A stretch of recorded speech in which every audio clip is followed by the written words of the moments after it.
Hello, this is Tara Rodriguez, branch manager from District 180. In order to support your work as education recovery staff, we're working to improve our travel reimbursement process. This webinar is an overview of the process and the most common errors that can cause delays. Christy Kelly, also from District 180, is our presenter today. Christy, what can you share with us about travel? Well, I'm going to start, thank you, Tara, with a PowerPoint on your basic procedures with travel vouchers, and hopefully I'll cover most everything I'm going through. Your basics, the things that you just have to know to get through a travel voucher. I update daily. That's the easiest way to do it. I'm not saying you have to. If you can jot down everything you do or you keep a really good calendar, that's great too. But if at the end of the day you can go home and fill out where you went, it's a lot easier when the month ends and you have to turn something in to me. Include hotel receipts, parking receipts, any receipts that you have to include, which would be parking receipts over $10, zero balance hotel receipts from the front desk, and I say that because you're not supposed to submit the room folio that's slid underneath your door at night while you're sleeping. Will be settled to, or something along those lines is usually on one that we can't accept. That means they haven't run your card yet, and they haven't made sure that the money's there. Parking receipts are only required on parking over $10. Anything $10 and under, just write the $10 down and reimburse you for it. I prefer that any receipts that are not 8.5 by 11 be taped to an 8.5 by 11 piece of paper and mailed in, because they're going to run through a copy machine when I make copies, and that's a lot easier. Send one signed copy of your voucher. Use the same form each time. Just clear information from the previous voucher, and update your daily information. And I save as, your name and address are going to be the same every month. Your workstation and workstation address and all of the budget codes, that sort of thing, aren't going to change, so leave those up there. That's what I'm saying. Don't staple it. I just have to pry the staples out, and that's not convenient. You can paper clip it if you want, but it adds postage.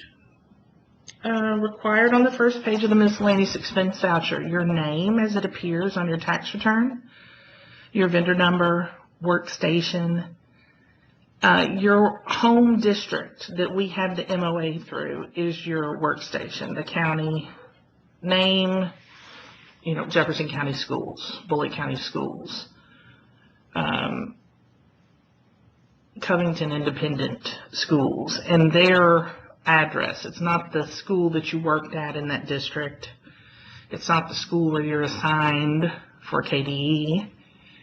It's the central office of whatever district we have the MOA through. A couple of people will actually have the address of a co-op. If your contract's done through a co-op, you'll use that address. But just keep that in mind, that whichever address you use in MapQuest, whether it be your workstation address or your home address, it's whichever's closer. If I live in Jefferson County and I'm traveling to Shelby County, and my workstation is in Oldham County, you have to do whichever's shortest to get to Shelby County. Codes for funding change here regularly. I'll let you know if any changes occur and what should be put at the top of your voucher as far as the agency codes, the funding codes. It's not that big of a deal if you send it in with the code wrong. I'm just going to X through it and fix it. The dates the voucher covers: it's the first day you travel in a month. If it's February 3rd for the month of February, that's when your travel starts. And if it ends on the 28th, that's when it ends. Amounts from each category expense that was incurred. these should fill in automatically from page 2. On your front page, your mileage, all of that will calculate from your second pages where you actually start the travel. And when I show you a sample one, it'll make more sense. And as far as the second pages, you need the month and the day. The day may not generate for you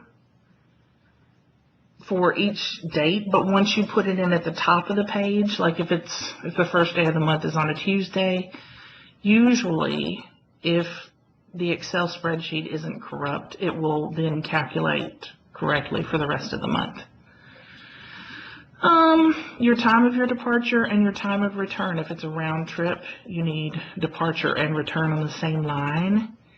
If it's multiple nights in one place, we need the time you left your house, and we don't want to see it again another time for when you returned home and to actually do. If it's 4 days later, that's fine. Locations from and to, I need for you to use city names, not a county or school name. Use a separate line for each trip if on the same day. So if you travel from your workstation to Shawnee High School in Jefferson County, and then you go to Myers Middle School, and then you go to Iroquois, and then you return home, I need a breakdown on each line where you went if you want that mileage. Private auto mileage and round trip. The round trip goes in the box above the RT for round trip, goes in the box above the number of miles. That's just a little reminder for us that that's what you were doing. You doubled the mileage for that day. You left, you went there, you came back home. Tolls and parking have another little box all of their own, or actually 2 separate boxes. Tolls will be on the top, parking on the bottom. Nobody ever has tolls around here. Lodging, and I touched on this before, must have 0 balance room folio. Even if the room is direct billed, we need a receipt in order to pay you for meals. No will be settled to, no effective balance of. A 0 balance has to be there, and you usually have to go to the front desk to get that particular receipt. Your meals are $7 for breakfast, $8 for lunch, $15 for dinner. We do not require receipts, but this is all you're getting. Keep that in mind if you want to try to keep it under that amount, because that's all we're giving you, so per diem. The purpose line, which you'll see here, Bullitt Central High School ER assignment was the purpose there. Atherton High School, there was PLC meeting. You don't put that you went from Shepherdsville to Atherton High School. You put Shepherdsville to Louisville. So cities in the from and to, and in the purpose line, something has to be filled out. I'd prefer it, what meeting you went for. If it's just your ER assignment, that's fine for that day. The top 6 errors I run into, and these kind of change sometimes, but these are pretty basic ones. Using your assigned school as your workstation instead of your home workstation. As I said before, KDE has an MOA agreement with the district we hired you from, usually, unless it's one of the co-ops. I don't want to know the school that you used to work in. I don't want to know, or you're not getting anything from your assigned school now. It's either your MOA district or your home address that you will start from each day, whichever is shortest to wherever you're going. Claiming meals with no overnight stay. You don't get meals unless you stay at a hotel. You'll get dinner for the night that you go there, breakfast and lunch the next day, depending on what times you return or check out. If you are going to stay within 40 miles of your home address, and this has to be approved, we have to do a 40-mile waiver if you're going to be someplace really late, and then need to be there again early the next morning. It'll usually be approved for you to step for the hotel stay, but you need to have me do the paperwork. Shoot me an email and say, Christy, I live in Mount Sterling. I want to stay in Lexington. That's like 36 miles. We need a 40-mile waiver done because you don't live far enough away to get the overnight stay without it.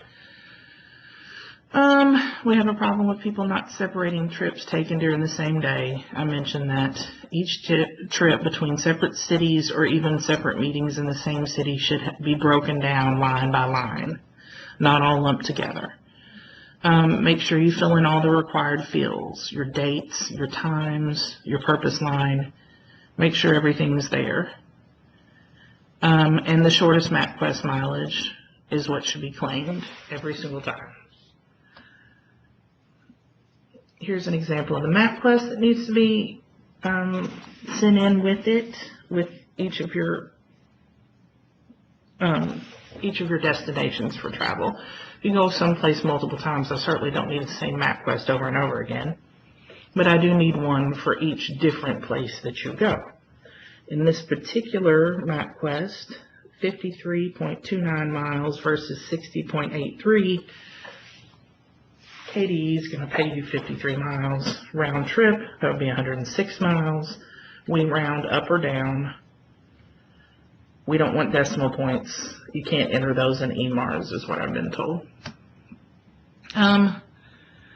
Little extras you need to know: carpooling and staying with family or friends, hotel stays, make your own reservations, and unless I contact you about direct billing, carpooling and staying with family or friends is welcomed. That's fine that you do that. It saves us money. But if you stay with family or friends, we need their name or address somewhere on the voucher saying you stayed there. Here's their name, their address, their phone number. That's for auditing purposes, and that's if you're claiming meals. So you can stay with your mom in Hazard. We just need her address, her phone number, and then you can claim your meals for that stay. Out-of-state travel has to always be approved. First, you'll get it approved by your ERL, your ERD, and then the paperwork needs to be completed by me. And I'll give you more details if you ever get in that situation. This is just a rundown of what happens with the voucher once it gets here, and this is to kind of remind you of all the different steps when you start getting antsy and you haven't done your payment yet. It's received and date stamped. There's a thorough check of each line, each MapQuest. That means I have to do every single MapQuest that you turn in with your voucher again to make sure it's accurate. I make any corrections. It's got to be signed by a supervisor. A copy must be made of the voucher for our records, and then it's taken to budgets, where they check to make sure the money's there. Moves on to finance, where someone else audits the travel. And then once it's okay, they enter it in EMARS. Hopefully somebody will update the financial reports letting me know that's been done, and I contact you all with an email letting you know to expect a check. Here's my contact information: Christy Kelly, Kentucky Department of Education. This is who you're going to mail all vouchers to. It used to be Christy, myself, and other people. Now it's just me again. Actually, I notice here, because of a new phone system, 2116 is our number, but my extension is actually 4065. Let's see. I have more stuff to share. I'm going to get a sample voucher and pull it up for you so you can kind of get an idea of what I was talking about. Here's the top field on the first page: name as it appears on the tax return, address. Your vendor ID number goes up here. It's usually VC and a bunch of numbers after that. My particular workstation is here. Yours will be wherever your contract's through. Here's where the accounting template is. Actually, 7008 I don't even believe is an accounting template for us anymore. But if you ever hear me say you need to change these codes, you'll know where to go to change them.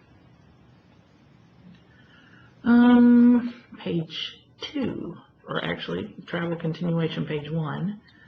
This is where I started. Here's a round trip, for instance. 6 a.m., 7 p.m. at night. The date is listed from Frankfort to Shepherdsville. Here's the purpose I was there. Here's the round trip mileage, and I put RT over top of it because it's round trip. On a different day, I started out 6:30 a.m., Frankfort to Shepherdsville, 53 miles. Shepherdsville to Louisville, all on the same day, still on the 15th. I haven't put any new times because I'm still out on the road. 18 miles. From Louisville, I travel to Gaines, that's 4 miles, all on the same day. And then I return home at 6:45 at night, 53 miles. In order to get all that mileage, I had to break it down. That's what I was talking about earlier. August 16th, 6:30 a.m., 7:30 p.m. It's round trip, 106. Here's one I feel like I need to show you. August 20th, 6 a.m. I start out from Frankfort to Louisville, 53 miles. Louisville to a training at the Golf House, 3 miles. $10 parking. If it had been more than $10, I would have included a receipt. And there's $105.75 for that evening. That was the cost of the hotel. I get $15 for that dinner. Keep in mind, this number over here, I did not populate this. It added together 10, 105.75, and 15, and that will appear on the first page. You don't have to do anything with it. The following day, I leave Louisville, go back to Frankfort, 51 miles, $10 more, and a breakfast and lunch. Again, it calculates the $15 plus the $10. And now I can give them my time I got home. 6 p.m. is when they want to know. Notice nothing in between here. They don't want to know about all this. That's just a little overview. All of these calculate on their own down here, and then we'll populate the first page. And if the cents per mile, the mileage rate changes. Right now it's 47 cents. If it changes, all you have to do is go into the field, type in a new mileage rate, and this will calculate differently because of that. I think that's it. That's my rundown of just travel basics, voucher basics. And if you have any questions, you can always call me. Thank you for your time. I appreciate it. Hold on, I'm stuck on this page. And I think that's all you'll need to know as far as vouchers are concerned. I swear if you have I won't be offended if you contact me. Email me, call me. I'm here for you. I want you to get them right. And if you don't, we'll send you back to this video to watch it again. Thank you.